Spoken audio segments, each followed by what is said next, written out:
terbatas kuasa-Mu Tuhan, semua dapat Kau lakukan. Apa yang kelihatan mustahil bagiku, itu sangat mungkin bagimu. Tak terbatas kuasa-Mu Tuhan, semua dapat Kau lakukan. Apa yang kelihatan mustahil bagiku, itu sangat mungkin bagimu. Di saat ku tak berdaya, kuasa-Mu yang sempurna. Ketika ku percaya, mujizat itu datang. Bukan karena kekuatan, namun Roh-Mu ya Tuhan. Ketika ku berdoa, mujizat itu nyata. Shalom, selamat pagi, salam damai sejahtera bagi kita semua, saudara-saudara yang terkasih dalam Yesus Kristus. Sebelum kita kembali dalam aktivitas kita hari ini, kita kembali bersama dalam sapaan teduh kita. Dan sebelum kita mendengarkan kebenaran firman Tuhan, mari kita berdoa. Bapa yang baik, terima kasih buat kehidupan kami di hari ini ya Tuhan. Kami akan kembali melakukan berbagai aktivitas kami yang sudah kami rencanakan. Dan sebelumnya Bapa, kami mau bersama-sama merenungkan kebenaran firman Tuhan dalam sapaan teduh kami hari ini. Kiranya Engkau yang berkenan memberkati kami dengan Roh-Mu, sehingga kami mampu memahaminya serta melakukannya. Dalam nama Yesus kami berdoa. Amin. Saudara-saudara yang terkasih dalam Yesus Kristus, sapaan teduh kita hari ini diambil dari kitab Yesaya 40 ayatnya yang ke-13. Beginilah firman Tuhan. Siapa yang dapat mengatur roh Tuhan atau memberi petunjuk kepadanya sebagai penasihat? Demikian teks sapaan teduh kita hari ini. Saudara-saudara yang terkasih dalam Yesus Kristus, seorang arsitek berpengalaman sedang merancang sebuah gedung pencakar langit. Lalu datanglah seorang anak yang baru belajar menggambar, melihat sketsa awal dan berkata, "Pak, menurut saya pintu masuknya lebih baik di sebelah sini." Mendengar pernyataan itu, sang arsitek tersenyum dengan sabar. Karena dia tahu bahwa anak itu tidak memahami dan dia tidak bisa memperhitungkan dan belum bisa memperhitungkan baik itu struktur, regulasi bangunan atau visi keseluruhan proyek tersebut.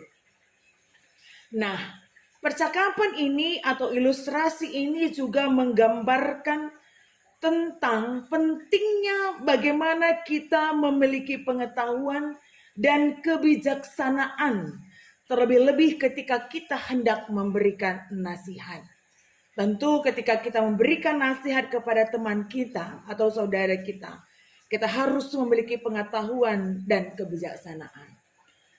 Tetapi hari ini kita melihat sebuah pernyataan dan sekaligus juga pertanyaan bagi kita tentang siapakah yang mampu mengatur roh Tuhan dan memberi sebuah petunjuk sebagai penasihat kepadanya. Pertanyaan dalam Yesaya 40 ayatnya yang ke-13 ini menegaskan kepada kita bahwa tidak ada seorang pun yang dapat memahami pikiran Allah ataupun layak memberikan nasihat kepada rohnya. Kata roh Tuhan di ayatnya yang ke-13 menunjuk kepada esensi Allah yang kudus dan bijaksana, sementara kita sebagai manusia yang terbatas tidak dapat mengukur, bahkan mengalami keterbatasan juga untuk menyelami kedalaman kebijaksanaan Allah kita yang kudus dan bijaksana. Nah, oleh sebab itu Hal ini menjadi sebuah keyakinan bagi kita untuk selalu bisa mengingat tentang kebesaran Allah yang sanggup berkuasa dan berdaulat dan mengatur kehidupan kita sekalipun di tengah-tengah situasi yang penuh dengan ketidakpastian. Sebagaimana konteks dari kitab Yesaya 40. Pada waktu itu bangsa Israel sedang dalam pembuangan. Dan ayat ini sebenarnya disampaikan untuk mengajak bangsa Israel bersama-sama tiba dalam sebuah perenungan, mengingat kebesaran Allah yang sanggup memulihkan bangsanya. Oleh sebab itu, janganlah pernah tergoda untuk mempertanyakan cara kerja Allah, untuk mempertanyakan bagaimana Allah bisa menolong, memulihkan, seolah-olah kita mengatakan bahwa Allah itu memiliki keterbatasan juga seperti keterbatasan kita. Seolah-olah kita memiliki perspektif yang lebih baik daripada perspektif Allah itu sendiri. Nah, oleh sebab itu, Yesaya mengingatkan bahwa kita adalah manusia yang penuh dengan keterbatasan. Sementara Allah kita adalah Allah yang dalam kesempurnaan. Saudara-saudara yang terkasih dalam Yesus Kristus, dalam kondisi ini kita dipanggil dan diharapkan untuk bisa mempercayakan dan mempercayai bagaimana kerja Tuhan dalam kehidupan kita. Mempercayakan sepenuhnya kehidupan kita pada rancangan Tuhan dengan waktu dan caranya yang tepat, yang akan lebih baik daripada cara kerja manusia, yang perspektifnya lebih sempurna daripada perspektif manusia.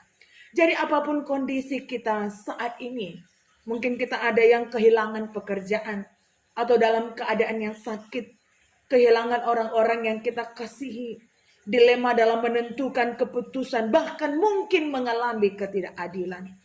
Kondisi seperti ini tentu mengajak kita kembali merenungkan bagaimana cara Tuhan untuk memulihkan kita. Oleh sebab itu firman Tuhan hari ini mengingatkan kepada kita. Tak layaklah kita memberi nasihat kepada roh Tuhan. Oleh sebab itu yang harus kita lakukan adalah tetaplah berdoa. Memandang kondisi kita dari perspektif Allah. Mempercayakan hidup kita seutuhnya pada rancangan Tuhan. Dan tetap menyadari bahwa Allah tetap menjadi pemegang kendali utuh dalam kehidupan kita. Apapun kondisi kita. Oleh sebab itu tetap semangat dalam menjalani hidup. Jangan pernah berpikir bahwa kita lebih baik daripada apa yang sedang Tuhan kerjakan. Karena kita hanya melihat sedikit dari apa yang sedang Tuhan rancangkan dalam kehidupan kita. Dan semuanya pasti akan menjadi rancangan yang sempurna. Tuhan Yesus memberkati. Tetap semangat di dalam hidup dan kita berdoa. Bapa yang baik, kami bersyukur buat kesempatan hari ini ya Tuhan. Kami mendengarkan kebenaran firman Tuhan yang kembali menyadarkan kami tentang posisi dan juga tentang keberadaan kami. Dan kami juga diajak merenungkan tentang bagaimana kedaulatan Tuhan. Bagaimana keberadaan Allah yang sempurna berkuasa utuh dalam kehidupan kami. Dengan segala janji penyertaan Tuhan yang tak perlu kami ragukan. Kami mau menyerahkan kehidupan kami seutuhnya pada rancangan-Mu ya Bapa. Biar Engkau yang selalu memulihkan, biar Engkau yang selalu bekerja, merancangkan damai sejahtera dalam sebuah proses menuju kesempurnaan hidup yang akan semakin membuat kami merasakan luar biasa Engkau Tuhan kami yang kami sembah. Hari ini kami juga berdoa buat jemaat-jemaat Tuhan GBK Perunggun Cibubur, Tuhan yang berkati mereka dalam segala keberadaan mereka masing-masing. Keluarga jemaat-jemaat Tuhan bersama suruh anak-anak, pekerjaan yang mereka lakukan, kesehatan mereka Bapa, Engkau yang campur tangan ya Tuhan. Dalam setiap kegiatan pelayanan yang sudah disepakati bersama, kiranya mampu menjadi orang-orang yang selalu saling mendukung, saling mendoakan bersama dengan pertua diaken dan juga pendeta kami. Engkau yang berkati jemaat-jemaat-Mu Bapa sehingga melalui jemaat ini pun semakin bisa dilakukan banyak hal-hal yang luar biasa. Menyatakan kemuliaan Tuhan bagi orang-orang di sekitar mereka, terlebih-lebih bagi dunia ini. Kami juga berdoa buat perpulungan MPH Jonggol, Tuhan yang berkati. Bagaimana jemaat-jemaat Tuhan di tempat ini juga berusaha untuk bisa bertumbuh dan juga mengalami sebuah perkembangan dalam iman. Engkau yang berkati Tuhan dalam setiap upaya yang dilakukan jemaat-jemaat Tuhan bersama dengan Vikaris dan juga runggun-runggun pendukung. Dan roh-Mu yang senantiasa juga tinggal di dalam diri dan hati mereka masing-masing. Sehingga melalui keberadaan mereka pun orang-orang yang ada di sekitar seluruh jemaat-jemaat Tuhan di perpulungan MPH Jonggol merasakan juga kebaikan-kebaikan Tuhan. Dan kami sungguh yakin suatu saat nanti perpulungan ini pun akan menjadi jemaat yang dewasa. Tuhan, kami yang bisa memakaikan waktu kami hari ini untuk bersama-sama mendengarkan kebenaran firman Tuhan dalam sapaan teduh kami hari ini ya Tuhan. Engkau sungguh mengetahui keberadaan kami dengan sangat jelas. Dengan segala situasi kehidupan kami yang mungkin tidak kami ceritakan kepada orang di sekitar kami, tapi Engkau tahu Bapa. Dan kami sungguh merindukan pemulihan-Mu bekerja di atas kehidupan kami, duka cita kami, ketidakpastian kehidupan kami. Kami mengangkat tangan kami dan menyerahkan seluruh hidup kami hanya kepadamu ya Bapa. Karena kami percaya Engkau Allah kami lebih mengetahui apa yang terbaik dan pastilah yang terbaik untuk kehidupan kami. Kami akan kembali dalam berbagai aktivitas kami hari ini. Bapa Engkau yang berkati sehingga kemanapun kami melangkah dengan segala hal yang kami lakukan dan kami katakan itu semua untuk kemuliaan Tuhan. Inilah doa dan permohonan kami serahkan doa kami ini ke dalam nama Yesus Kristus yang sudah mengajari kita berdoa, kita ucapkan bersama-sama. Bapa kami yang di sorga, dikuduskanlah namamu, datanglah kerajaan-Mu, jadilah kehendak-Mu di bumi seperti di sorga. Berikanlah kami pada hari ini makanan kami yang secukupnya, dan ampunilah kami akan kesalahan kami, seperti kami juga mengampuni orang bersalah kepada kami. Dan janganlah membawa kami ke dalam pencobaan, tetapi lepaskanlah kami daripada yang jahat, karena Engkaulah yang punya kerajaan, dan kuasa, dan kemuliaan sampai selama-lamanya. Amin.